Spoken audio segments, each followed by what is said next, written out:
Everybody, we are here with writer-director Alex McAulay, and he helmed the new film A House on the Bayou. That one's coming out November 19th this year, obviously, on EPIX, and also for purchase on Paramount Home Entertainment. Alex, how are you? I'm good. I'm excited to be here. Thanks for having me on. Well, thank you for being here, and thank you for creating horror movies. So let's talk about A House on the Bayou. Give me the pitch. So, A House on the Bayou is about a troubled couple. The guy's cheating on his wife. They decide they're going to try to make this marriage work. They go out to an isolated house on the bayou with their teenage daughter, trying to reconnect as a family. What they don't know is they're going to get some unexpected visitors, and their facade of family unity is going to start to crumble as all the secrets and bad things they've hidden away are going to get exposed, and they're going to have to pay for them. I don't want to say more than that, or I'll give away spoilers. But that's well, I guess it's not a spoiler that he's cheating, because that's literally the first scene. Yeah, is it right? But I really enjoyed some of the performances, in particular Lia and Angela. They were wonderful. Jacob was great too. Such a creeper. I know, right? He really dug into that role. It was fun to watch him play such a nefarious character. And mysterious. Nefarious and a few more Iases. I don't know. Now, why the Bayou? Why did you choose to set the story in the Bayou? Well, I wanted a landscape that was really beautiful, but also super creepy. And I didn't grow up on the Bayou, but I grew up in the South, and I know the Bayou to some degree. And I'm like, it's so wonderfully evocative and pretty, but it masks such darkness and weird undercurrents of energy. I mean, a lot of horrible things have happened there. And it also, the sense of isolation, for this story to unfurl in a realistic way or feasible way, house has to be somewhere pretty isolated. So the desert was another idea I had at one point, but I think the Bayou is the more visually stunning one. And I think the story sort of engages with the archetypes of the South. I always imagined Isaac had something of the child preacher in him, the sort of Southern Gothic children of the corn archetype. So from having grown up in the South, I infused the story with those elements, and then and of course, as it turns out, it's economically feasible to shoot in Louisiana. So that always helps. Yeah, they're quite friendly like that. But the Bayou tends to suss out things, doesn't it? Secrets and things like that. But where did you, if I may ask, where did you grow up? I moved around a bunch. I grew up in Texas, North Carolina, some Ohio, all of those areas. My dad was a mechanical engineer, so we'd be moving from job site to job. He did military contracting. I'm sure it's no surprise if you hear someone's moved around, it's usually for military stuff. So all over the place. We also lived in Rolla, Missouri, Allentown, Pennsylvania, Seattle. So it was all kinds of places. Man. Yeah, I know, it's nuts. But the bulk of the years were Dallas, Texas, outside Dallas, Texas, and then North Carolina. And I love it. In part too, just the weather. I acclimatized to really hot temperatures, I guess. So everyone always thinks I like it super hot, like at home. I'm always cranking the thermostat. So it was she's walking around hanging Spanish moss in different places. Yeah, exactly. Yeah. Now, what made you really just decide on giving Angela the part of Jessica Chambers? Oh, well, I was aware of her from Westworld, and she's great. And then her name came up, and I thought, wow, that would be really super cool. But I hadn't seen her in a ton of other things, and so and then she read for the role, and it was phenomenal. I remember I sat and watched. I was watching tons of people. And I saw what she had done, and it was just blew everyone out of the water, because it was really emotional, but then she was kind of scary and spiky too, but she was kind of appealing, and you could tell there was a lot of heart there. And then from literally the moment I saw that, I told my producer and Blumhouse, I really think we should try to get her. And we were lucky enough to get her. But yeah, I think she's the emotional centerpiece of this movie. And speaking of Blumhouse, how were they to work with? Were they very supportive? Did you how much creative freedom did you have They on this were project? incredibly supportive. So I had pretty much total creative freedom. I mean, they definitely give notes and ideas and suggestions, but it felt very positive, like being part of a team, not like the nightmare experiences that people have and I've had. This is a really great. It's a really great vibe, and they're genuine like horror genre fans, You obviously. just shot half the film in the Bayou, but we want it in the desert now. Yeah, that's right. Shift that green screen and all. Like, but no, they were fantastic and very supportive from everything from like filming it to all of post production. It's a little crazy because of COVID. All the post production, or most of it, was virtual. So I'm used to being in there, with an editor, and so we did everything over this virtual system. But it was great. They were really wonderful and like just super cool, like people who love movies, which is sometimes are weirdly a rarity in Hollywood, but they were great. It was a fun crowd. Which is ironic, but I know, super ironic, super bizarre too. They were great.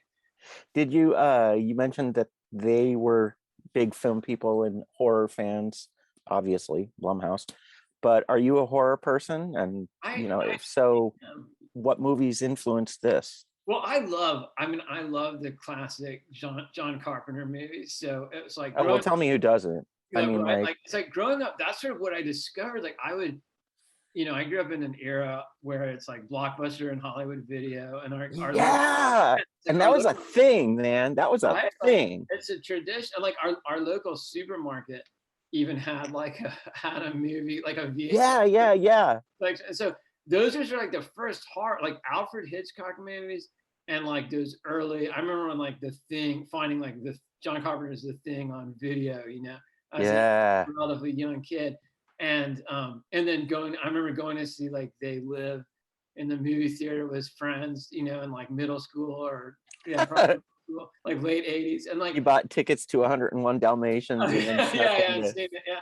They were pretty I was in Dayton, Ohio at that point. They were pretty lax about all of that, but so I always wanted to craft something because I love how his films have a real visual integrity and they're kind of gritty, but they're always good characters and like, I mean, not he doesn't always hit it out of the park, but obviously the best of his are literal genre classics. And I hadn't really liked what David Gordon Green did with the first Halloween reboot. I was gonna catch you on that. Yeah.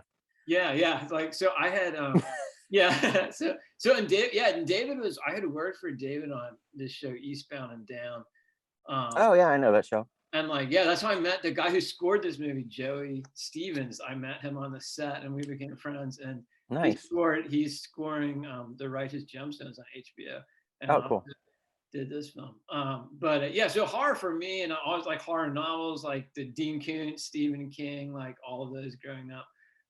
Was my jam, so it somehow got into my DNA. So you're a good guy, is what I'm gathering. David Cronenberg. Cronenberg. Oh my God. So good. The Fly. Oh man. Paul Schneider told me to rewatch Dead Ringers. I hadn't seen it in a while. So like one night when we were making the movie, we had a screening of Dead Ringers, and it was good, really good. Really? Okay.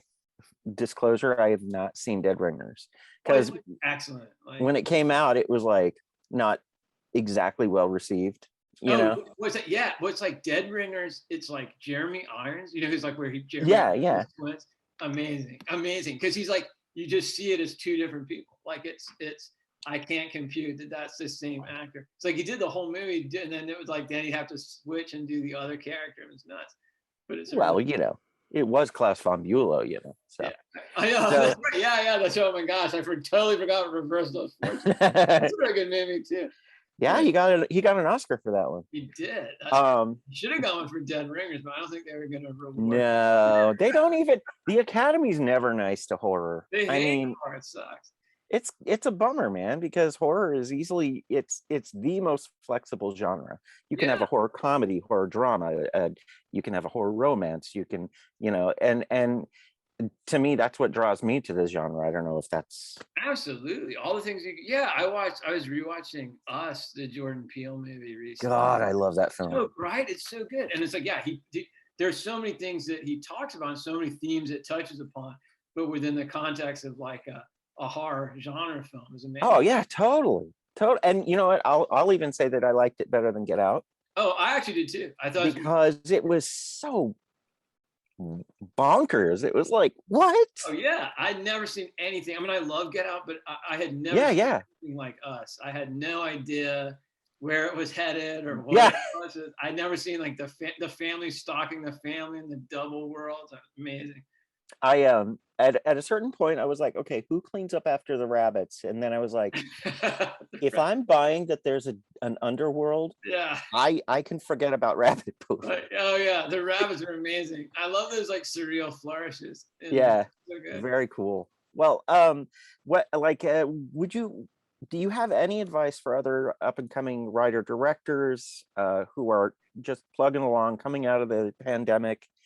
What advice would you give to people trying to get their projects done?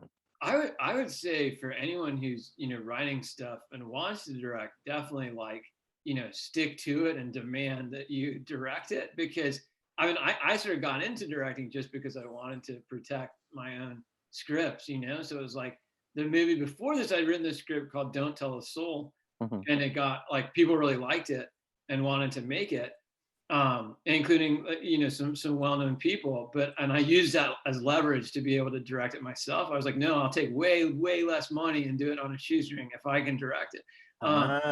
So and then that led to this. So my main advice to people is like cling to your own work and scripts, and you try to, if the script is really good and people dig it, that's often a way to get into directing. Because I've made short films, but it's really hard to convince people to give you like money to direct unless you have family money. I guess I don't know how how do I mean, it sometimes happens, but I would say like, yeah, right. For me, writing was like the ticket into directing and doing cool stuff. Super cool. Well, thank you again for sitting here talking to me and getting all geeked out on horror movies. And again, thank you for creating. Thank you for putting out movies. Well, thank you. I mean, thank you so much for watching it and for having me on. I love your backdrop too. Or I can see Angela and Lia. This old thing. Anyway, we have that. I just threw it up. Permanent. Well, best of luck on this release, and please get with us again when you have another film coming out. We'd love to help you out with that. Definitely. All right. I really appreciate it. Alex McAulay, thank you for talking to us. He has A House on the Bayou coming out November 19th on EPIX and Paramount Home Entertainment. Thank you so much, sir, and we'll talk to you later.